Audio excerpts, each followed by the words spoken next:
बच्चों, कल मैंने आपको काल यानी टेंस इंग्लिश में और हिंदी में काल आपको इंट्रोड्यूस कराया था बाय पोएम, बाय कविता के द्वारा।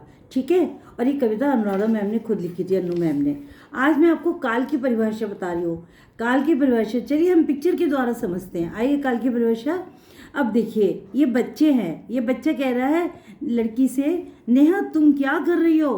अब ये लड़की क्या कह रही है, पहले मैं पढ़ रही थी, यानी कि पहले वो पढ़ रही थी, फिर अब वो खेलने जा रही हूँ, अब मैं खेलने जा रही हूँ। और उसके बाद कविता याद करोगी।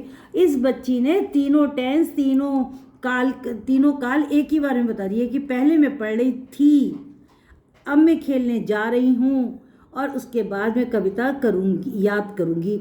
यानी कि पहले भूतकाल की बात बता दी उसने, पास्ट की, फिर उसने प्रेजेंट की बता दी, वर्तमान की, फिर उसने फ्यूचर की बता दी, भविष्य की।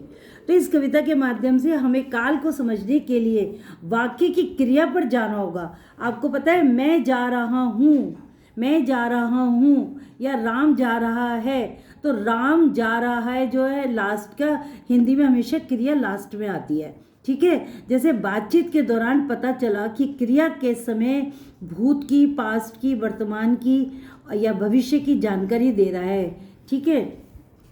तो वाक्य के द्वारा जो हमारी क्रिया होती है, जो हमारा लास्ट की लाइन होती है, जो हमारे लास्ट का होता है, जा रही हूँ, खा रही हूँ, याद कर रही हूँ, ये सब हमारी क्रियाओं से पता लगता है। जैसे मैं पढ़ रही थी, क्रिया से बीते समय की जानकारी प्राप्त हो रही है। देखो, मैं पढ़ रही थी यानी पास्ट की बात हो रही है, भूतकाल की बात हो रही है। मैं खेलने जा रही हूँ, अब ये क्रिया मैं खेलने जा रही हूँ, क्रिया के द्वारा ही पता लग रहा है कि वो लड़की अब इस समय वो खेलने जा रही है, यानी वर्तमान की बात चल रही है, प्रेजेंट की। मैं कविता याद करूँगी, तो मैं कविता याद करूँगी, वो ये बात चल रही है कल की, मैं या मतलब बाद की। मैं कविता याद करूँगी, तो क्रिया से आने वाले समय का कल की जानकारी प्राप्त हो रही है, मतलब कि वो बाद में ये काम करेगी। ठीक है। तो अतः हम कह सकते हैं, इसका मतलब हम कह सकते हैं कि क्रिया मतलब कि किसी भी लाइन में, किसी भी वाक्य में ये जो क्रिया है, ये हमें समय बताती हैं, ये हमें काल बताती हैं। तो इसकी डेफिनेशन, इसकी परिभाषा क्या होगी, क्रिया के होने या घटने के समय को काल कहते हैं। क्रिया के होने या घटने के समय को काल कहते हैं। जैसे बेटा मैंने अभी आपको प्रत्येक लाइन के द्वारा समझाया।